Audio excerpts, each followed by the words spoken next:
10 March ਨੂੰ ਚੋਣ ਨਤੀਜੇ ਆਉਣ ਵਾਲੇ ਨੇ ਤੇ ਨਵੀਂ ਸਰਕਾਰ ਬਣਨ ਵਿੱਚ ਵੀ ਕੁਝ ਸਮਾਂ ਹੀ ਬਾਕੀ ਹੈ। ਪਰ ਉਸ ਤੋਂ ਪਹਿਲਾਂ ਚਰਚਾ ਇਹ ਚੱਲ ਪਈ ਹੈ ਕਿ ਜਿਹੜੀਆਂ ਸਿਆਸੀ ਪਾਰਟੀਆਂ ਨੇ ਪੰਜਾਬ ਦੇ ਲੋਕਾਂ ਨਾਲ ਵੱਡੇ ਵੱਡੇ ਵਾਅਦੇ ਕੀਤੇ ਨੇ, ਲਾਰੇ ਵੀ ਲਾਏ ਨੇ, ਉਹ ਲਾਰੇ ਨੇ ਜਿਹੜੇ ਕੀ ਹਕੀਕੀ ਰੂਪ ਧਾਰਨ ਕਰਨਗੇ ਜਾਂ ਜਿਹੜੇ ਵਾਅਦਿਆਂ ਦੀਆਂ ਵੱਡੀਆਂ ਵੱਡੀਆਂ ਫੰਡਾਂ ਕੀਤੀਆਂ, ਬਿਆਨਬਾਜ਼ੀ ਕੀਤੀ ਹੈ, ਕੀ ਵਾਕਈ ਉਹ ਵਾਅਦੇ ਲਾਗੂ ਹੋ ਸਕਣਗੇ? ਕਿਉਂਕਿ ਇੱਕ ਵੱਡਾ ਸਵਾਲ ਹੈ ਪੰਜਾਬ ਸਰਕਾਰ ਸਿਰ ਜੋ ਕਰਜ਼ਾ ਚੜ੍ਹਿਆ ਹੋਇਆ, ਕਰਜ਼ਾ ਕਈ ਲੱਖ ਕਰੋੜਾਂ ਦਾ ਹੈ। ਇੱਕ ਪਾਸੇ ਕਰਜ਼ਾ ਮੋੜਨ ਦੀ ਚਿੰਤਾ ਹੋਏਗੀ, ਦੂਜੇ ਪਾਸੇ ਤਰ੍ਹਾਂ ਤਰ੍ਹਾਂ ਦੇ ਜਿਹੜੇ ਵਾਅਦੇ ਕੀਤੇ ਨੇ ਉਹ ਲਾਗੂ ਕਰਨ ਦੀ ਗੱਲ ਹੋਏਗੀ। ਹੁਣ ਸਵਾਲ ਇਹ ਹੈ ਕਿ ਜਿਹੜੀ ਵੀ ਸਰਕਾਰ ਆਏਗੀ ਕੀ ਉਹ ਲੋਕਾਂ ਦੀਆਂ ਉਮੀਦਾਂ 'ਤੇ ਖਰਾ ਉਤਰੇਗੀ ਜਾਂ ਕੀ ਜੋ ਲਾਰੇ ਲਾਏ ਨੇ ਉਹ ਪੂਰੇ ਹੋ ਸਕਣਗੇ? ਸਾਰੇ ਕਾਸੇ 'ਤੇ ਗੱਲ ਕਰਾਂਗੇ ਸੀਨੀਅਰ ਪੱਤਰਕਾਰ ਨਰੇਸ਼ ਸ਼ਰਮਾ ਨਾਲ, ਜੋ ਪੰਜਾਬ ਦੇ ਵਿੱਤੀ ਮਾਮਲਿਆਂ 'ਤੇ ਲਗਾਤਾਰ ਤੇਜ਼ ਤਰਾਰ ਨਿਗਾਹ ਰੱਖਦੇ ਨੇ। ਸ਼ਰਮਾ ਜੀ, ਸਵਾਗਤ ਹੈ ਤੁਹਾਡਾ। ਥੈਂਕ ਯੂ ਜੀ, ਬਹੁਤ ਧੰਨਵਾਦ। ਕੀ ਲੱਗਦਾ ਤੁਹਾਨੂੰ, ਜਿਹੜੇ ਪੰਜਾਬ ਦਾ ਹੁਣ ਅੱਜ ਦੀ ਡੇਟ ਦੇ ਵਿੱਚ ਆਪਾਂ ਕਰਜ਼ੇ ਦੀ ਗੱਲ ਕਰੀਏ, ਕਿੰਨਾ ਕਰਜ਼ਾ ਪੰਜਾਬ ਸਰਕਾਰ ਦੇ ਸਿਰ 'ਤੇ? ਦੇਖੋ, ਜਦੋਂ ਅਸੀਂ ਗੱਲ ਕਰਦੇ ਹਾਂ ਪੰਜਾਬ ਦੀ, ਤਾਂ ਸਭ ਤੋਂ ਵੱਡੀ ਇਸ ਟਾਈਮ ਜਿਹੜੀ ਪੰਜਾਬ ਦੀ ਨਵੀਂ ਸਰਕਾਰ 10 ਮਾਰਚ ਨੂੰ ਪੰਜਾਬ ਗਠਨ ਹੋ ਜਾਣਾ, ਅਤੇ ਉਹਦੇ ਲਈ ਸਭ ਤੋਂ ਵੱਡੀਆਂ ਚੁਣੌਤੀਆਂ ਹੋਣੀਆਂ ਨੇ। ਸਭ ਤੋਂ ਵੱਡੀ ਚੁਣੌਤੀ ਦੇਖੋ ਕਰਜ਼ਾ ਤਾਂ ਹੈ ਹੀ ਹੈ ਕਿ ਪੰਜਾਬ 'ਤੇ 3 ਲੱਖ ਕਰੋੜ ਦਾ ਕਰਜ਼ਾ ਜਿਹੜਾ ਹੋਣ ਜਾ ਰਿਹਾ। ਕਰਜ਼ੇ ਤੋਂ ਇਲਾਵਾ ਸਿਰਫ ਕਰਜ਼ਾ ਹੀ ਨਹੀਂ ਹੈ, ਇਸ ਟਾਈਮ ਅਸੀਂ ਇਹ ਦੇਖਣਾ ਕਿ ਪੰਜਾਬ ਦੇ ਐਡੇ ਐਡੇ ਵਾਅਦੇ ਕੀਤੇ ਆ ਪਾਰਟੀਆਂ ਨੇ, ਖਾਸ ਕਰਕੇ ਆਮ ਆਦਮੀ ਪਾਰਟੀ ਨੇ ਕਿਹਾ ਕਿ ਅਸੀਂ 1000 ਰੁਪਇਆ ਦੇਵਾਂਗੇ ਮਹਿਲਾਵਾਂ ਨੂੰ, ਫਿਰ ਕਾਂਗਰਸ ਨਵਜੋਤ ਸਿੰਘ ਸਿੱਧੂ ਨੇ ਕਿਹਾ 2000 ਰੁਪਇਆ ਮਹੀਨਾ ਦੇਵਾਂਗੇ ਅਸੀਂ। ਪਰ ਇਹ ਸਵਾਲ ਹੈ ਕਿ ਪੈਸੇ ਦੇਣੇ ਕਿੱਥੋਂ? ਕਾਂਗਰਸ ਨੇ ਤਾਂ ਕਿਹਾ ਸਿਲੰਡਰ ਵੀ ਮੁਫਤ ਦੇਵਾਂਗੇ, ਹੋਰ ਕਾਫੀ ਕੁਛ ਦੇਣਾ। ਉਹ ਅਸੀਂ ਲੋਕਾਂ ਨੂੰ ਮੁਫਤ ਦੇ ਬੜੇ ਬੜੇ ਸੁਪਨੇ ਦਿਖਾਤੇ ਹੈ। ਕਿ ਮੈਨੂੰ ਲੱਗਦਾ ਕੋਈ ਵੀ ਸਰਕਾਰ ਆਏਗੀ, ਮੈਨੂੰ ਲੱਗਦਾ ਕਿ ਪਹਿਲੇ 2 ਸਾਲ ਸਰਕਾਰ ਲਈ ਬੜੇ ਕਰੂਸ਼ਲ ਹੋਣਗੇ, ਕਿਉਂਕਿ ਚਾਹੇ ਜਿਹੜੀ ਵੀ ਸਰਕਾਰ ਆਏਗੀ, ਇਸ ਟਾਈਮ ਉਹਨਾਂ ਲਈ ਸਭ ਤੋਂ ਵੱਡੀ ਮੁਸ਼ਕਿਲ ਇਹ ਹੈ ਕਿ ਸਾਡੇ ਜਿਹੜਾ GST ਕੰਪਨਸੇਸ਼ਨ ਸਾਨੂੰ ਮਿਲਦਾ ਸੀ 5 ਸਾਲ ਹੀ ਸੈਂਟਰ ਨੇ ਦੇਣਾ ਸੀ, ਉਹ ਜੂਨ ਦੇ ਵਿੱਚ ਖਤਮ ਹੋ ਜਾਣਾ। ਇਸ ਕਰਕੇ ਸਾਡਾ ਬਹੁਤ ਸਾਰਾ ਜਿਹੜਾ ਪੈਸਾ ਜਿਹੜਾ ਉਹ ਸਾਡੇ ਕੋਲ ਆਉਂਦਾ ਸੀ ਉਹ ਸਾਡਾ ਬੰਦ ਹੋ ਜਾਣਾ। ਉਸ ਤੋਂ ਇਲਾਵਾ ਜਿਹੜੇ ਮੈਂ ਤੁਹਾਨੂੰ ਐਕਚੁਅਲ ਫਿਗਰਸ ਦੱਸਦਾ ਜਿਹੜੀਆਂ ਪੰਜਾਬ ਦੀਆਂ ਨੇ, ਤੁਸੀਂ ਦੇਖੋ ਪਿਛਲੇ ਜਨਵਰੀ ਮਹੀਨੇ ਦੀ ਅਸੀਂ ਗੱਲ ਕਰੀਏ ਜੀ, ਜਨਵਰੀ ਮਹੀਨੇ ਦੇ ਵਿੱਚ ਸਾਡੀ ਦੇਖੋ ਦਸੰਬਰ ਤੱਕ ਸਾਡੀ ਆਮਦਨ ਵਧੀ 5%, ਪਰ ਅਸੀਂ ਜਨਵਰੀ 'ਚ ਜਾ ਕੇ 3500 ਕਰੋੜ ਦਾ ਮਾਰਕੀਟ ਤੋਂ ਕਰਜ਼ਾ ਚੁੱਕਿਆ। ਇਹਦਾ ਮਤਲਬ ਕੀ ਹੈ, ਸਾਡੀ ਆਮਦਨੀ ਵੱਧ ਰਹੀ ਹੈ ਪਰ ਤਾਂ ਵੀ ਸਾਨੂੰ ਆਪਣੇ ਖਰਚੇ ਪੂਰੇ ਕਰਨ ਲਈ ਕਰਜ਼ਾ ਲੈਣਾ ਪੈ ਰਿਹਾ। ਅਸੀਂ ਕਿੰਨਾ ਕਿ 3500 ਕਰੋੜ ਰੁਪਈਆ ਅਸੀਂ ਕਰਜ਼ਾ ਲਿਆ ਜਨਵਰੀ ਮਹੀਨੇ 'ਚ। ਇੱਕ 6 ਤਰੀਕ ਨੂੰ ਲਿਆ, 6 ਨੂੰ ਤਾਂ ਪਹਿਲਾਂ 6 ਨੂੰ 1500 ਕਰੋੜ ਰਿਹਾ, ਅਤੇ 1000 ਕਰੋੜ ਫਿਰ ਲਿਆ 2500, ਫਿਰ 15 ਨੂੰ ਜਾ ਕੇ 1000 ਕਰੋੜ ਰੁਪਈਆ ਲਿਆ ਸੀ ਜਨਵਰੀ ਨੂੰ। ਡੈਟ ਮੀਨਸ ਕਿ ਅਸੀਂ ਆਪਣੇ ਖਰਚੇ ਪੂਰੇ ਕਰ ਸਕੀਏ, ਇੰਪਲਾਈ ਨੂੰ ਤਨਖਾਹਾਂ ਦੇਣੀਆਂ ਨੇ, ਸਾਡਾ ਇੰਟਰਸਟ, ਸਾਡਾ ਪੈਸਾ ਜਾਂਦਾ। ਇਹ ਮੇਰੇ ਕੋਲ ਜਿਹੜੀਆਂ ਸਾਡੀਆਂ ਐਗਜ਼ੈਕਟ ਫਿਗਰ ਨੇ ਸਾਡੀਆਂ ਹੁਣ ਤੱਕ ਦੀਆਂ, ਜੋ ਸਰਕਾਰ ਨੂੰ ਅਗਰ ਤੁਸੀਂ ਦੇਖੋ, ਸਰਕਾਰ ਨੇ ਹੁਣ ਤੱਕ 17108 ਕਰੋੜ ਦਾ ਕਰਜ਼ਾ ਲਿਆ ਮਾਰਕੀਟ 'ਚੋਂ। 17108 ਕਰੋੜ ਦਾ ਹੁਣ ਤੱਕ ਸੀ ਮਾਰਕੀਟ ਤੋਂ ਕਰਜ਼ਾ ਸਾਲ ਦੇ ਵਿੱਚ, ਪਿਛਲੇ ਵਿੱਤੀ ਸਾਲ 'ਚ। ਵਿੱਤੀ ਸਾਲ ਤੁਹਾਡਾ ਹੁੰਦਾ ਅਪ੍ਰੈਲ ਤੋਂ ਸ਼ੁਰੂ ਹੁੰਦਾ, ਅਪ੍ਰੈਲ ਤੋਂ ਲੈ ਕੇ ਜਾਨੀ ਹੁਣ ਤੱਕ ਅਸੀਂ ਨਹੀਂ 11 ਮਹੀਨੇ 'ਚ ਕਹਿ ਹਾਂ ਜਨਵਰੀ ਤੱਕ ਅਸੀਂ ਜਿਹੜਾ ਹੈਗਾ ਤੁਸੀਂ ਦੇਖੋ 17128 ਕਰੋੜ ਰੁਪਏ ਦਾ ਅਸੀਂ ਮਾਰਕੀਟ ਤੋਂ ਕਰਜ਼ਾ ਲੈ ਲਿਆ। ਤੁਸੀਂ ਦੇਖੋ ਅਸੀਂ ਜਿਹੜੇ ਇਸ ਵਾਰੀ ਜਿਹੜੇ ਆਮਦਨ ਦੇ ਟਾਰਗੇਟ ਅਸੀਂ ਰੱਖੇ ਸੀ, ਇੱਕ ਇਹ ਬੜੀ ਇੰਟਰਸਟਿੰਗ ਚੀਜ਼ ਮੈਂ ਤੁਹਾਨੂੰ ਦੱਸਦਾ ਕਿ ਜਿਹੜੀ ਪੰਜਾਬ ਨੂੰ ਅਸੀਂ ਬੇਸਿਕਲੀ ਜਿਹੜਾ ਰੱਖਿਆ ਸੀ 75324 ਕਰੋੜ ਰੁਪਇਆ ਸਾਡੇ ਕੋਲ ਆਇਆ ਹੁਣ ਤੱਕ, 75324 ਕਰੋੜ ਆਇਆ। ਅਸੀਂ ਬਜਟ ਦੇ ਵਿੱਚ ਇਸ ਵਾਰ ਜਿਹੜੀ ਆਮਦਨ ਦਾ ਟੀਚਾ ਰੱਖਿਆ ਸੀ ਉਹ ਰੱਖਿਆ ਸੀ 1,19,502 ਕਰੋੜ ਰੁਪਏ ਆਉਣਗੇ, ਸਾਡੇ ਕੋਲ ਆਇਆ 75,324 ਕਰੋੜ। ਔਰ ਬੜੀ ਇੰਟਰਸਟਿੰਗ ਗੱਲ ਦੱਸਦਾ ਕਿ ਇਹਦੇ ਵਿੱਚ ਜਿਹੜਾ 17,108 ਕਰੋੜ ਰੁਪਇਆ ਅਸੀਂ ਕਰਜ਼ਾ ਲਿਆ ਉਹ ਵਿੱਚ ਸ਼ਾਮਲ ਹੈ, ਉਹ ਸ਼ਾਮਲ ਹੋ ਕੇ ਅਸੀਂ ਲਿਆ। ਇਹਦਾ ਮਤਲਬ ਕੀ ਹੈ ਕਿ ਅਸੀਂ ਜੋ ਅਸੀਂ ਟਾਰਗੇਟ ਰੱਖੇ ਸੀ ਆਮਦਨ ਦੇ ਉਹ ਸਾਡੇ ਤੋਂ ਪੂਰੇ ਨਹੀਂ ਹੋ ਰਹੇ। ਅਗਰ ਤੁਸੀਂ ਦੇਖੋ, ਬੜੀ ਇੰਟਰਸਟਿੰਗ ਦੀ ਗੱਲ ਦੱਸਦਾ, ਅਗਰ ਅਸੀਂ ਜੇ ਕਰਜ਼ੇ ਨੂੰ ਵਾਪਸ ਕੱਢ ਦਈਏ, ਕਰਜ਼ੇ ਦੀ ਆਮਦਨ ਨੂੰ, ਕਿਉਂਕਿ ਇਹਨੂੰ ਅਸੀਂ ਜਿਹੜਾ ਕਰਜ਼ਾ ਲਿਆ ਉਹਨੂੰ ਅਸੀਂ ਆਮਦਨ ਦਾ ਹਿੱਸਾ ਦਿਖਾ ਕੇ ਉਹਨੂੰ ਆਪਣੀ ਆਮਦਨ ਦਿਖਾਈ ਹੋਈ ਹੈ, ਜਦੋਂ ਕਿ ਉਹਦਾ ਕਰਜ਼ਾ ਹੈ। ਅਗਰ ਉਹਨੂੰ ਬਾਹਰ ਕੱਢ ਦਿੱਤਾ ਜਾਵੇ ਤਾਂ ਪਿਛਲੇ ਸਾਲ ਨਾਲੋਂ ਸਾਡੀ 3% ਆਮਦਨ ਘਟੀ ਹੈ। ਇਹਦਾ ਮਤਲਬ ਕੀ ਹੈ ਕਿ ਸਾਡੀ ਆਮਦਨ ਘਟ ਰਹੀ ਹੈ, ਸਾਡਾ ਚਾਹੇ ਨੌਨ ਟੈਕਸ ਰੈਵਨਿਊ ਚਾਹੇ ਟੈਕਸ ਰੈਵਨਿਊ ਉਹ ਘਟ ਰਿਹਾ। ਤੁਸੀਂ ਦੇਖੋ ਅਸੀਂ ਇਹਦੇ ਮੁਕਾਬਲੇ ਇਹ ਵੀ ਦੱਸ ਦਿਓ ਕਿ ਖਰਚਾ ਕਿੰਨਾ ਵੱਧ ਰਿਹਾ, ਕਿਉਂਕਿ ਲਗਾਤਾਰ ਖਰਚੇ ਵੱਧ ਰਹੇ ਨੇ, ਮਹਿੰਗਾਈ ਵੱਧ ਰਹੀ ਹੈ, ਸਾਰੇ ਕਾਸੇ ਦਾ ਜੇ ਹਿਸਾਬ ਲਾਈਏ ਦੋਨੇ ਪਾਸੇ ਮਾਰ ਪੈ ਰਹੀ ਹੈ। ਦੇਖੋ ਮੈਨੂੰ ਲੱਗਦਾ ਜਿਹੜਾ ਖਰਚਾ ਹੈ, ਖਰਚਾ ਸਰਕਾਰ ਨੇ ਬਹੁਤ ਘੱਟ ਕੀਤਾ, ਪਿਛਲੀ ਸਰਕਾਰ ਨੇ ਬਹੁਤ ਘੱਟ ਖਰਚ ਕੀਤਾ, ਅਤੇ ਮੈਨੂੰ ਲੱਗਦਾ ਖਰਚ ਵੀ 1-2% ਹੀ ਜਿਹੜੀ ਕਮੀ ਆਈ ਆ ਖਰਚ ਦੇ ਵਿੱਚ। ਇਹਦਾ ਮਤਲਬ ਖਰਚ ਕਿਉਂ ਘੱਟ ਕੀਤਾ, ਉਹਦਾ ਕਾਰਨ ਹੈ ਕਿ ਜਦੋਂ ਅਸੀਂ ਬਜਟ ਦੇ ਵਿੱਚ ਐਸਟੀਮੇਟ ਰੱਖ ਦਿੰਦੇ ਹਾਂ ਵੀ ਇੰਨੇ ਪੈਸਾ ਆਊਗਾ, ਉਹਦੇ ਹਿਸਾਬ ਨਾਲ ਅਸੀਂ ਅੱਗੇ ਡਿਸਟ੍ਰੀਬਿਊਟ, ਜਦੋਂ ਪੈਸਾ ਨਹੀਂ ਆਊਗਾ ਤੇ ਅਸੀਂ ਖਰਚ ਕਿੱਥੋਂ ਕਰਾਂਗੇ। ਇਸ ਕਰਕੇ ਤੁਸੀਂ ਦੇਖੋ ਡਿਵੈਲਪਮੈਂਟ ਦੇ ਮੁੱਦੇ ਦੇ ਉੱਤੇ ਤੁਸੀਂ ਪੰਜਾਬ 'ਚ ਦੇਖਿਆ ਹੀ, ਆਪਾਂ ਗਏ ਹਾਂ ਪੰਜਾਬ ਦੇ ਵਿੱਚ ਇਲੈਕਸ਼ਨ ਦੇ ਵਿੱਚ ਦੇਖਿਆ ਹੀ ਹੈ, ਸੜਕਾਂ ਟੁੱਟੀਆਂ ਨੇ, ਬੁਰੇ ਹਾਲ ਨੇ। ਕਾਰਨ ਕਿ ਇਹੀ ਹੈ ਕਿ ਸਾਡੇ ਕੋਲੇ ਅਸੀਂ ਕਰਜ਼ਾ ਲੈ ਕੇ ਤਾਂ ਅਸੀਂ ਆਪਣਾ ਸਟੇਟ ਚਲਾ ਰਹੇ ਹਾਂ, ਕਰਜ਼ਾ ਲੈ ਕੇ ਅਸੀਂ ਆਪਣੇ ਖਰਚੇ ਪੂਰੇ ਕਰ ਰਹੇ ਹਾਂ। ਤੇ ਇਸ ਸਿਚੁਏਸ਼ਨ ਦੇ ਵਿੱਚ ਜਦੋਂ ਨਵੀਂ ਸਰਕਾਰ ਹੁਣ ਆਏਗੀ, ਉਹਦੇ ਸਭ ਤੋਂ ਵੱਡਾ ਇਹ ਮੁੱਦਾ ਹੋਏਗਾ ਕਿਉਂਕਿ GST ਕੰਪਨਸੇਸ਼ਨ ਤੁਹਾਡਾ ਬੰਦ ਹੋ ਜਾਣਾ। ਤੁਸੀਂ ਕਹਿ ਰਹੇ ਹੋ ਕਿ ਵੀ ਅਸੀਂ ਸ਼ਰਾਬ, ਤੁਸੀਂ ਸਭ ਤੋਂ ਬੜੀ ਇੰਟਰਸਟਿੰਗ ਤੁਸੀਂ ਦੇਖੋ, ਪੈਟਰੋਲ ਤੋਂ ਸਾਨੂੰ 21% ਆਮਦਨ ਵਧੀ ਹੈ। ਪੈਟਰੋਲ ਕਿਉਂਕਿ ਜਿਉਂ-ਜਿਉਂ ਪੈਟਰੋਲ ਦੀ ਪ੍ਰਾਈਸ ਵੱਧਦੀ ਹੈ ਤਾਂ ਸਟੇਟ ਨੂੰ ਟੈਕਸ ਜ਼ਿਆਦਾ ਆਉਂਦਾ। ਤੁਸੀਂ ਦੇਖੋ ਸ਼ਰਾਬ ਤੋਂ ਸਾਡੀ ਆਮਦਨ ਘਟੀ ਹੈ। ਸ਼ਰਾਬ ਜਦੋਂ ਕਿ ਸਾਡਾ ਪੜੋਸੀ ਰਾਜ ਹਰਿਆਣੇ ਦੀ ਆਮਦਨ ਵਧੀ ਹੈ। ਕਿਸੇ ਟਾਈਮ ਸਾਡੇ ਜਿਹੜੇ ਟਾਰਗੇਟ ਤੇ ਹਰਿਆਣੇ ਦੇ ਟਾਰਗੇਟ ਸੇਮ ਹੁੰਦੇ ਸੀ, ਅੱਜ 11,000 ਕਰੋੜ ਤੇ ਪਹੁੰਚ ਗਿਆ ਹਰਿਆਣੇ ਨੇ ਇਸ ਵਾਰੀ 11,000 ਕਰੋੜ ਦਾ ਟਾਰਗੇਟ ਰੱਖਿਆ ਹੋਇਆ ਸ਼ਰਾਬ ਤੋਂ, ਔਰ ਉਹਨਾਂ ਦਾ 8-9,000 ਕਰੋੜ ਰੁਪਏ ਦਾ ਆ ਚੁੱਕਿਆ ਸ਼ਰਾਬ ਤੋਂ। ਪੰਜਾਬ ਸਰਕਾਰ ਦਾ ਪੰਜਾਬ ਸਰਕਾਰ ਦਾ ਨਹੀਂ, ਹਰਿਆਣੇ ਦੀ ਗੱਲ ਕਰਦੇ ਆ। ਪੰਜਾਬ ਦਾ ਕਿੰਨਾ ਉਹਦੇ ਮੁਕਾਬਲੇ ਤੁਸੀਂ ਦੇਖੋ, ਕਿਹਾ ਕਿ ਘਟ ਗਈ ਇਨਕਮ ਸ਼ਰਾਬ। ਆ ਦੇਖੋ ਜਿਹੜਾ ਪੰਜਾਬ ਨੂੰ ਹੁਣ ਤੱਕ ਜਿਹੜਾ ਐਕਸਾਈਜ਼ ਤੋਂ ਕਿੰਨਾ ਆਇਆ, ਦੇਖੋ ਇਹ ਆਇਆ ਇਹਨਾਂ ਕੋਲੇ ਹਜੇ 5100 ਕਰੋੜ ਆਇਆ, 7000 ਕਰੋੜ ਦਾ ਟਾਰਗੇਟ ਹੈ। ਮਾਰਚ ਆ ਗਿਆ, ਇਹਦਾ ਮਤਲਬ 31 ਮਾਰਚ ਨੂੰ ਤੁਹਾਡਾ ਫਾਈਨੈਂਸ਼ੀਅਲ ਖਤਮ ਹੋ ਜਾਣਾ। ਇਹਦਾ ਮਤਲਬ ਤੁਸੀਂ ਆਪਣਾ ਟਾਰਗੇਟ ਪੂਰਾ ਨਹੀਂ ਕਰ ਪਾਓਗੇ। ਇਹਦਾ ਮਤਲਬ 7000 ਕਰੋੜ ਦਾ ਜੋ ਟਾਰਗੇਟ ਰੱਖਿਆ ਤੁਸੀਂ ਨਹੀਂ ਕਰ ਸਕੇ, ਤੁਸੀਂ 5100 ਕਰੋੜ ਆਇਆ। ਆਹ ਤੁਸੀਂ ਦੇਖੋ ਆਮਦਨ ਸਾਡੀ ਘਟ ਗਈ, ਸ਼ਰਾਬ ਤੋਂ ਆਮਦਨ ਘਟ ਗਈ ਹੈ। ਇਹਦਾ ਮਤਲਬ ਜੇ ਕਿਉਂ ਘਟੀ ਆ, ਤੁਹਾਨੂੰ ਪਤਾ ਹੀ ਹੈ ਸਰਕਾਰ ਦੀਆਂ ਪਾਲਿਸੀਜ਼ ਨੇ, ਜਦੋਂ ਕਿ ਇਹ ਤੋਂ ਆਮਦਨ ਵੱਧ ਸਕਦੀ ਹੈ। ਬਹੁਤ ਸਾਰੀਆਂ ਪਾਲਿਸੀਆਂ ਵੀ ਨੇ ਤੇ ਸ਼ਰਾਬ ਮਾਫੀਏ ਤੁਹਾਡੇ ਸਾਹਮਣੇ ਹੀ ਹੈ ਕਿ ਕਿੰਨੀਆਂ ਮੌਤਾਂ ਹੋਈਆਂ ਨੇ। ਨਜਾਇਜ਼ ਸ਼ਰਾਬ ਜਿਹੜੀ ਆ 2 ਨੰਬਰ ਦੀ ਸ਼ਰਾਬ ਉਹ ਵਿਕਦੀ ਹੈ ਸ਼ਰੇਆਮ, ਉਹ ਵੀ ਵਿਕਦੀ ਆ। ਤੁਸੀਂ ਦੇਖੋ ਵੈਸਟ ਬੰਗਾਲ ਹੈ, ਵੈਸਟ ਬੰਗਾਲ ਦੇ ਵਿੱਚ ਅੱਜ ਜਿਹੜੀ ਇਨਕਮ ਹੈ ਉਹ ਬਹੁਤ ਜ਼ਿਆਦਾ ਉਹਨਾਂ ਦੀ ਡਬਲ ਇਨਕਮ ਹੋ ਗਈ ਸੀ। ਕਿਉਂਕਿ ਉੱਥੇ ਉਹਨਾਂ ਨੇ ਕਾਰਪੋਰੇਸ਼ਨ ਬਣਾਈ, ਉੱਥੇ ਜਿਹੜੀ ਸਰਕਾਰ ਖੁਦ ਖਰੀਦਦੀ ਹੈ ਸ਼ਰਾਬ, ਖਰੀਦ ਕੇ ਖੁਦ ਠੇਕਿਆਂ ਨੂੰ ਦਿੰਦੀ ਹੈ। ਇਸ ਕਰਕੇ ਦੇਖੋ ਸਟੇਟਾਂ ਦੀਆਂ ਪਾਲਿਸੀਜ਼, ਕਈ ਸਟੇਟਾਂ ਦੇ ਬਹੁਤ ਵਧੀਆ ਪਾਲਿਸੀਆਂ ਨੇ, ਪਰ ਅਸੀਂ ਉਹਨੂੰ ਇੰਪਲੀਮੈਂਟ ਨਹੀਂ ਕਰ ਸਕੇ। ਹਾਲਾਂਕਿ ਮਨਪ੍ਰੀਤ ਬਾਦਲ ਗਿਆ, ਵੈਸਟ ਬੰਗਾਲ ਗਿਆ, ਸਟੱਡੀ ਕਰਕੇ ਆਇਆ, ਉਹ ਸਟੱਡੀ ਐਵੇਂ ਰਹਿ ਗਈ, ਕੁਛ ਨਹੀਂ ਹੋਇਆ। ਪਰ ਹਾਲਾਤ ਇਹ ਹੈ ਕਿ ਜਿਸ ਤਰ੍ਹਾਂ ਦੇ ਜੋ ਸਾਡੇ ਹਾਲਾਤ ਨੇ ਅੱਜ ਪੰਜਾਬ ਦੇ, ਸਾਡਾ ਜੋ ਅਸੀਂ ਟਾਰਗੇਟ ਰੱਖਿਆ ਬਜਟ ਦੇ ਵਿੱਚ ਕਿ ਸਾਨੂੰ 1,19,000 ਕਰੋੜ ਦਾ ਅਸੀਂ ਰੱਖਿਆ ਸੀ ਕਿ ਸਾਨੂੰ 31 ਮਾਰਚ ਤੱਕ ਆਊਗਾ, ਸਾਡੇ ਕੋਲ ਕਿੰਨਾ ਆਇਆ 75,534 ਕਰੋੜ ਰੁਪਈਆ ਆਇਆ। ਡੈਡ ਉਹਦੇ ਵਿੱਚ ਵੀ 17,000 ਕਰੋੜ ਦਾ ਸਾਡਾ ਕਰਜ਼ਾ ਲਿਆ ਹੋਇਆ ਸੀ। 55,000 ਕਰੋੜ ਅੱਧਾ ਹੀ ਆਇਆ। ਇੱਕ ਬੜੀ ਇੰਟਰਸਟਿੰਗ ਹੋਰ ਮੈਂ ਦੱਸਣੀ ਭੁੱਲ ਗਿਆ, ਇਹ ਜਿਹੜਾ ਅਸੀਂ ਮਾਰਕੀਟ ਤੋਂ 17,000 ਕਰੋੜ ਦਾ ਕਰਜ਼ਾ ਲਿਆ, 11,507 ਕਰੋੜ ਰੁਪਇਆ ਅਸੀਂ ਇੰਟਰਸਟ ਪੇ ਕੀਤਾ, ਵਿਆਜ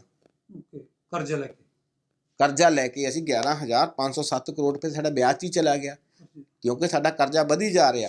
ਹੁਣ ਇੱਕ ਚੀਜ਼ ਜਿਹੜੀ ਪੰਜਾਬ ਦੀ ਸਭ ਤੋਂ ਵੱਡੀ ਖਤਰਨਾਕ ਚੀਜ਼, ਇਹ ਟ੍ਰੈਂਡ ਇਹ ਆ ਰਿਹਾ ਕਿ ਜਦੋਂ ਅਸੀਂ ਮਾਰਕੀਟ ਬੋਰਿੰਗ ਕਰਦੇ ਹਾਂ, ਅਸੀਂ ਮਾਰਕੀਟ ਬੋਰਿੰਗ ਦਾ ਜਿਹੜਾ ਰੱਖਿਆ ਹੋਇਆ 24,239 ਕਰੋੜ ਦਾ ਟੀਚਾ ਅਸੀਂ ਰੱਖਿਆ ਕਿ ਅਸੀਂ ਖੈਰ ਹੁਣ ਵੀ ਖਰੀਦਣ, ਮਾਰਚ 'ਚ ਵੀ ਕਰਨਗੇ, ਫਰਵਰੀ 'ਚ ਵੀ ਕਰੀ ਹੋਣੀ ਇਹਨਾਂ ਨੇ, ਕਰੀ ਹੋਣੀ ਬੋਰਿੰਗ ਤਾਂ ਕਰਨਗੇ। ਇਹਦਾ ਮਤਲਬ ਕੀ ਹੈ, ਸਾਡਾ ਕਰਜ਼ਾ ਸਾਡੇ 'ਤੇ ਵਧੀ ਜਾ ਰਿਹਾ। ਕਰਜ਼ਾ ਵਧੇਗਾ ਅਤੇ ਜਦੋਂ ਹੁਣ ਅਸੀਂ ਇੰਟਰਸਟ ਵੀ ਪੇ ਕਰਨਾ, ਸਾਡਾ ਵਿਆਜ ਵੀ ਵਧੂਗਾ। ਨੈਚੁਰਲੀ ਜਦੋਂ ਵਿਆਜ ਵਧੂਗਾ ਤਾਂ ਇੱਕ ਟਾਈਮ ਇਹ ਆ ਜਾਊਗਾ ਕਿ ਜਿਹੜੀ ਸਾਡੀ ਸਟੇਟ ਦੀ ਹੁਣ ਤਾਂ ਅਸੀਂ ਕਰਜ਼ਾ ਲੈ ਕੇ ਕਰਜ਼ਾ ਮੋੜ ਰਹੇ ਹਾਂ, ਇੱਕ ਹਾਲਾਤ ਇਹ ਆ ਜਾਣਗੇ ਜਦੋਂ ਸਾਡੀ ਆਮਦਨ ਦੇ ਵਿੱਚੋਂ ਜਿਹੜਾ ਵਿਆਜ ਜਾਣਾ ਸ਼ੁਰੂ ਹੋ ਜਾਊਗਾ।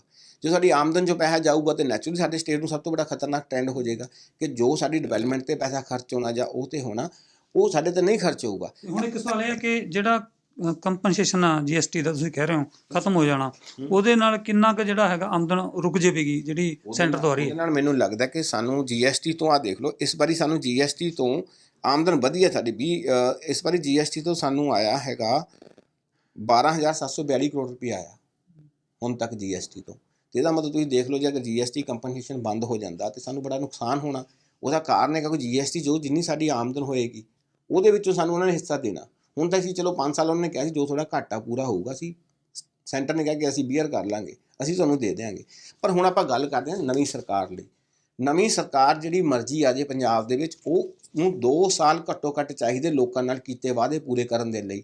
12 ਲੱਖ ਪੰਜਾਬ ਦੇ ਵਿੱਚ ਮਹਿਲਾਵਾਂ ਨੇ, ਅਗਰ ਤੁਸੀਂ 1,000 ਰੁਪਇਆ ਇੱਕ ਮਹਿਲਾ ਨੂੰ ਵੀ ਦੇਣਾ ਤਾਂ ਤੁਸੀਂ ਦੇਖ ਲਓ ਤੁਹਾਡਾ ਕਿੰਨਾ ਬਜਟ ਹੈ। ਹੁਣ ਜਿਹੜੀ ਇੰਟਰਸਟਿੰਗ ਗੱਲ ਤੁਸੀਂ ਦੇਖੋ, 12,000 ਕਰੋੜ ਦੀਆਂ ਸਾਡੀਆਂ ਸਬਸਿਡੀਜ਼ ਨੇ ਜਿਹੜੀਆਂ ਅਸੀਂ ਦੇਣੀਆਂ ਨੇ, ਉਹ ਸਾਨੂੰ ਦੇਣੀਆਂ ਹੀ ਪੈਣੀਆਂ ਨੇ ਬਿਜਲੀ ਦੀਆਂ। ਫਿਰ ਤੁਸੀਂ ਲਾ ਲਓ ਜਿਹੜਾ ਸਾਡਾ 24,000 ਕਰੋੜ ਰੁਪਈਆ ਸਾਡਾ ਜਿਹੜਾ ਹੈਗਾ ਉਹ ਅਸੀਂ ਮੋਰਿੰਗ ਕਰ ਸਕਦੇ ਹਾਂ, ਅਸੀਂ ਕਰਜ਼ਾ ਲੈ ਸਕਦੇ ਹਾਂ। ਦੂਜੀ ਗੱਲ ਜਿਹੜੀ ਮੈਂ ਇੰਟਰਸਟ ਦੀ, ਜਿਹੜਾ ਇੰਟਰਸਟ ਹੈ ਸਾਡਾ, ਜਿਹੜਾ ਅਸੀਂ ਹਰ ਸਾਲ 20,000 ਕਰੋੜ ਰੁਪਈਆ ਸਾਡਾ ਵਿਆਜ ਹੈ ਜਿਹੜਾ ਅਸੀਂ ਹਰ ਸਾਲ ਦੇਣਾ ਹੀ ਦੇਣਾ, ਵਾਪਸ ਕਰਨਾ 20,000 ਕਰੋੜ ਉਹ ਹੋ ਗਿਆ। 12,000 ਕਰੋੜ ਰੁਪਏ ਜਿਹੜੀਆਂ ਤੁਹਾਡੀਆਂ ਤੁਸੀਂ ਸਬਸਿਡੀਜ਼ ਲੋਕਾਂ ਨੂੰ ਫ੍ਰੀ ਪਾਵਰ ਦੇ ਰਹੇ ਹੋ ਜਾਂ ਮੁਫਤ ਪਾਣੀ ਦੇ ਰਹੇ ਹੋ, ਉਹ ਵੀ ਤੁਹਾਡੀਆਂ 12,000 ਕਰੋੜ ਦੀ ਸਬਸਿਡੀ ਉਹ ਵੀ ਸਰਕਾਰ ਨੇ ਦੇਣਾ। ਫਿਰ ਉਸ ਤੋਂ ਇਲਾਵਾ ਤੁਹਾਡਾ ਇੰਪਲਾਈਜ਼ ਦੀ ਜਿਹੜੀ ਇੰਪਲਾਈਜ਼ ਹੈ ਸੈਲਰੀ ਦੇ ਉੱਤੇ ਸਾਡਾ ਖਰਚ ਹੁੰਦਾ 23,439 ਕਰੋੜ ਰੁਪਈਆ। 24,000 ਕਰੋੜ ਰੁਪਏ ਸਾਡਾ ਤਨਖਾਹਾਂ ਤੇ ਜਾਂਦਾ EMPLOYEES ਦੀਆਂ। ਤੇ ਇਹਦਾ ਮਤਲਬ ਕੀ ਹੈ, ਸਾਡੇ ਖਰਚੇ ਬਹੁਤ ਜ਼ਿਆਦਾ ਨੇ। ਤੁਸੀਂ ਕਹਿ ਰਹੇ ਹੋ ਕਿ ਦੇਖੋ ਹੁਣ ਸਾਡੀ ਸ਼ਰਾਬ ਤੋਂ ਆਮਦਨ, ਦੂਜੀ ਆ ਗਈ ਤੁਸੀਂ ਸਟੈਂਪ ਡਿਊਟੀ। ਚਲੋ ਸਟੈਂਪ ਡਿਊਟੀ ਤੋਂ ਤੁਹਾਡੀ ਆਮਦਨ ਥੋੜ੍ਹੀ ਜਿਹੀ ਵੱਧ ਗਈ ਹੈ, ਸਟੇਟ ਐਕਸਾਈਜ਼ ਲਾ ਲਓ, ਪਰ ਓਵਰਆਲ ਜੋ ਮੇਰਾ ਕਹਿਣ ਦਾ ਮਤਲਬ ਇਹ ਹੈ ਕਿ ਅਗਰ ਤੁਸੀਂ ਕਹਿੰਦੇ ਹੋ ਨਵੀਂ ਸਰਕਾਰ ਆਉਂਦੀ ਹੈ, ਤੁਸੀਂ ਰੇਤੇ 'ਤੇ ਵੀ ਕਾਬੂ ਪਾ ਲੈਂਦੇ ਹੋ। ਤੁਸੀਂ ਕਿੰਨਾ ਕੁ ਕਮਾ ਲਓਗੇ ਰੇਤੇ ਤੋਂ? ਹੁਣ 300 ਕਰੋੜ ਆਉਂਦਾ, 500 ਕਰੋੜ ਬਣਾ ਲਓਗੇ, 1000 ਕਰੋੜ ਰੁਪਏ ਬਣਾ ਲਓਗੇ। ਪਰ ਜੋ ਸਾਡੀਆਂ ਦੇਣਦਾਰੀਆਂ ਕਿਵੇਂ ਵਧਣਗੀਆਂ? 12,000 ਕਰੋੜ ਸਬਸਿਡੀ, ਫਿਰ ਤੁਹਾਡੀ ਜਿਹੜਾ ਇੰਟਰਸਟ ਪੇ ਕਰਨਾ, ਜਿਹੜਾ ਆਪਾਂ ਕਹਿ ਸਕਦੇ ਹਾਂ ਕਿ ਕੰਡਿਆਂ ਦਾ ਤਾਜ ਹੋਏਗਾ ਨਵੀਂ ਸਰਕਾਰ ਲਈ, ਜਿਹੜੀ ਵੀ ਹੋਏਗਾ। ਦੂਜੀ ਗੱਲ, ਜਿਹੜਾ ਤੁਸੀਂ ਮਹਿਲਾਵਾਂ ਨੂੰ ਕਹਿ ਰਹੇ ਹੋ ਜੀ ਅਸੀਂ ਤੁਹਾਨੂੰ 1000 ਰੁਪਇਆ ਦੇਣਾ, 12 ਲੱਖ ਮਹਿਲਾਵਾਂ ਨੂੰ 1000 ਰੁਪਏ ਦੇ ਨਾਲ ਤੁਸੀਂ ਲਾ ਲਓ ਤੇ ਬੇਰੁਜ਼ਗਾਰੀ ਪਰ ਮੰਥ ਬੇਰੁਜ਼ਗਾਰੀ ਭੱਤਾ ਦੇਣਾ, ਤਾਂ ਪੈਸਾ ਆਣਾ ਕਿੱਥੋਂ ਹੈ? ਇਹਦਾ ਮਤਲਬ ਕੀ ਹੈ? ਕੋਈ ਵੀ ਸਰਕਾਰ ਆਏ ਉਹਨੂੰ ਘੱਟੋ ਘੱਟ 2 ਸਾਲ, ਉਹ ਵੀ ਤਾਂ ਹੈ ਜੇ ਸਰਕਾਰ ਕੋਈ ਚੰਗੀਆਂ ਪਾਲਿਸੀਜ਼ ਲੈ ਕੇ ਆਵੇ, ਰੈਵਨਿਊ ਜਨਰੇਟ ਕਰਨ ਦੀ ਕੋਈ ਪਾਲਿਸੀ ਜਾਣ ਕਿ ਪੈਸਾ ਕਿੱਥੋਂ ਲੈ ਕੇ ਆਉਣਾ, ਸ਼ਰਾਬ 'ਚੋਂ ਕਿਵੇਂ ਪੈਸਾ ਕੱਢਣਾ। ਤੁਸੀਂ ਸ਼ਰਾਬ ਸਾਡੇ ਪੰਜਾਬ ਦੀ ਸਭ ਤੋਂ ਮਹਿੰਗੀ ਸ਼ਰਾਬ ਹੈ, ਔਰ ਮੈਂ ਬੜੀ ਇੰਟਰਸਟਿੰਗ ਗੱਲ ਇਹ ਹੈ ਕਿ ਵੀ ਜਿਹੜੇ ਸਾਡੇ ਗਵਾਂਢੀ ਰਾਜ ਨੇ ਉੱਥੇ ਸ਼ਰਾਬ ਸਸਤੀ ਹੈ। ਜੀ ਸਵਾਲ ਇਹ ਹੈ ਵੀ ਇੱਕ ਤਾਂ ਪੈਰਾਂ ਸਿਰ ਹੋਣਾ ਪਊ ਸਰਕਾਰ ਨੂੰ, ਜਾਂ ਤਾਂ ਉੱਧਰ ਧਿਆਨ ਦੇਣਾ ਪਊ, ਜਾਂ ਫਿਰ ਜਿਹੜੇ ਲੋਕਾਂ ਨਾਲ ਵਾਅਦੇ ਕੀਤੇ ਨੇ ਉਹ ਪੂਰੇ ਕਰਨੇ ਪੈਣਗੇ। ਸਰਕਾਰ ਦੁਚਿੱਤੀ 'ਚ ਫਸ ਜਾਏਗੀ, ਇਹਦਾ ਮਤਲਬ ਦੁਚਿੱਤੀ 'ਚ ਕੀ ਸਰਕਾਰ ਲਈ ਮੈਨੂੰ ਲੱਗਦਾ ਕਿ ਜਿਹੜੀ ਵੀ ਸਰਕਾਰ ਆਊਗੀ, ਸਰਕਾਰ ਤਾਂ ਬਣਾ ਲੇਗੀ, ਪਰ ਉਹਦੇ ਲਈ ਇੰਨਾ ਸੌਖਾ ਨਹੀਂ ਹੈ ਕਿ ਅਨੁਸਾਰ ਸਾਰੇ ਵਾਅਦੇ ਪੂਰੇ ਕਰਦੇ ਕਿ ਅੱਜ ਹੀ ਪੂਰੇ। ਤੁਸੀਂ ਦੇਖਿਆ ਹੀ ਅਸਲ ਕੀ ਹੁੰਦਾ, ਆਪਾਂ ਵੀ ਬੜੇ ਟਾਈਮ ਤੋਂ ਦੇਖਦੇ ਆ ਰਹੇ ਹਾਂ ਕਿ ਸਰਕਾਰਾਂ ਵਾਅਦੇ ਕਰ ਦਿੰਦੀਆਂ ਕਿ ਅਸੀਂ ਆਹ ਕਰ ਦਿਆਂਗੇ ਜੀ, ਪਰ ਉਹ ਵਾਅਦੇ ਕਦੋਂ ਪੂਰੇ ਕਰਦੇ ਹਨ? ਜਦੋਂ ਇਲੈਕਸ਼ਨ 'ਚ ਸਾਲ ਰਹਿ ਜਾਂਦਾ, ਚੌਥੇ ਸਾਲ 'ਚ ਜਾ ਕੇ ਕੰਮ ਸ਼ੁਰੂ ਕਰਦੇ ਹਾਂ, ਜਿੰਨੇ ਕੁ ਵਾਅਦੇ ਪੂਰੇ ਹੋ ਗਏ ਠੀਕ ਹੈ, ਨਹੀਂ ਤਾਂ ਲੋਕਾਂ ਨੂੰ ਕਹਿੰਦੇ ਕਰ ਰਹੇ ਹਾਂ ਜੀ। ਹੁਣ ਹੋਣਾ ਕੀ ਹੈ, ਜਦੋਂ ਸਰਕਾਰ ਨੇ ਆਉਣਾ ਸਭ ਤੋਂ ਪਹਿਲਾਂ ਇਹ ਕਹਿਣਗੇ ਜੀ ਵਾਈਟ ਪੇਪਰ ਲੈ ਕੇ ਆਓ ਜੀ। ਵਾਈਟ ਪੇਪਰ 'ਚ ਕੀ ਹੋਊਗਾ ਜੀ? ਆਹ ਦੇਖੋ ਜੀ ਸਟੇਟ ਤਾਂ ਮਰ ਗਿਆ ਜੀ, ਸਾਡੇ ਕੋਲ ਤਾਂ ਪੈਸੇ ਨਹੀਂ ਹੈਗੇ, ਹੁਣ ਅਸੀਂ ਸਟੇਟ ਨੂੰ ਖੜਾ ਕਰਨਾ। ਜਿਵੇਂ ਮਨਪ੍ਰੀਤ ਸਿੰਘ ਬਾਦਲ ਸਾਡੇ ਜਿਹੜੇ ਫਾਈਨਾਂਸ ਮਿਨਿਸਟਰ ਸੀ, ਜਦੋਂ ਇਹ ਕਾਂਗਰਸ ਦੀ ਸਰਕਾਰ ਆਈ ਤਾਂ ਉਹਨਾਂ ਨੇ ਪਹਿਲੇ ਬਜਟ 'ਚ ਕਿਹਾ ਕਿ ਦੇਖੋ ਜੀ ਮੈਂ ਅਗਲੇ 5 ਸਾਲਾਂ 'ਚ ਪੰਜਾਬ ਨੂੰ ਰੈਵਨਿਊ ਸਰਪਲਸ ਸਟੇਟ ਬਣਾ ਦੂੰਗਾ।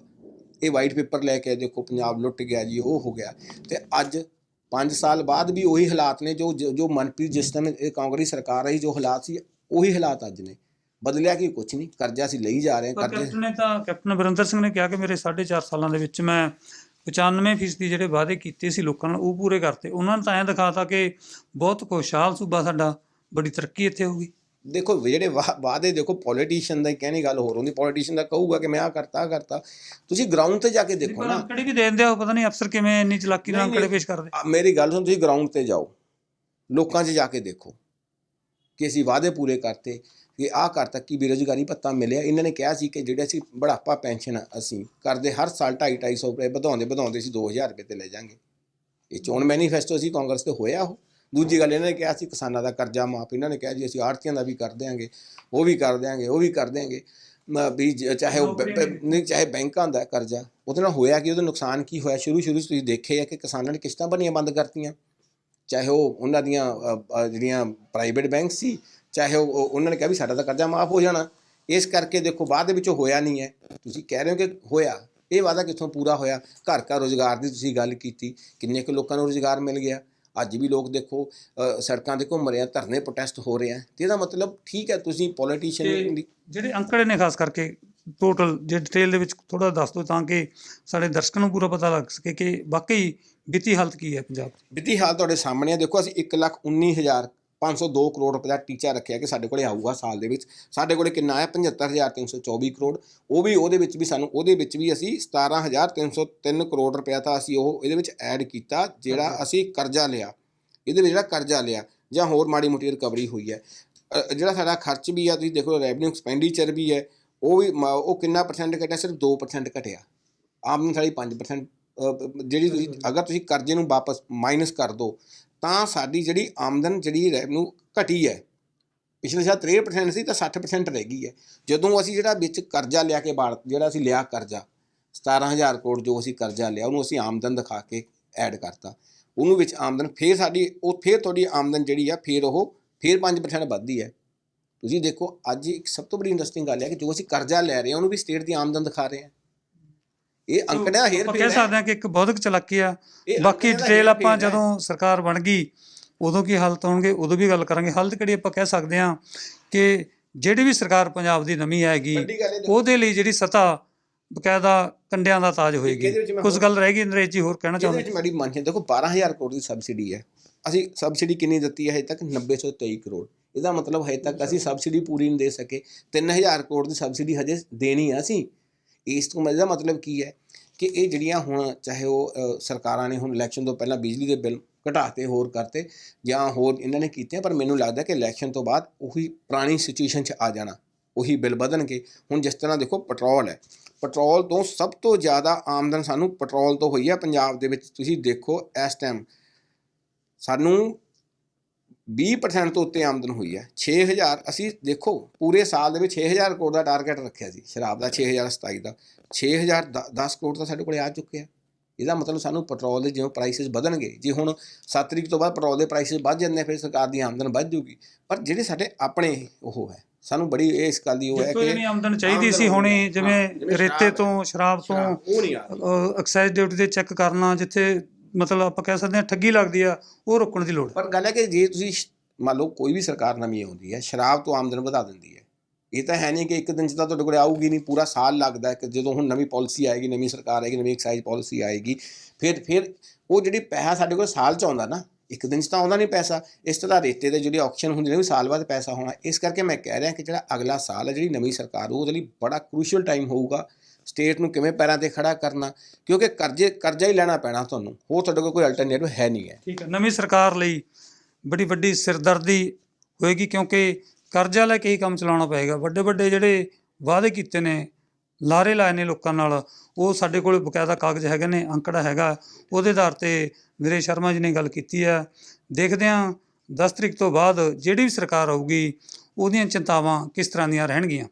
ਕੈਮਰਾਮੈਨ ਨਰਿੰਦਰ ਦੇ ਨਾਲ ਦਰਸ਼ਨ ਸਿੰਘ ਖੋਖਰ, ਚੰਡੀਗੜ੍ਹ।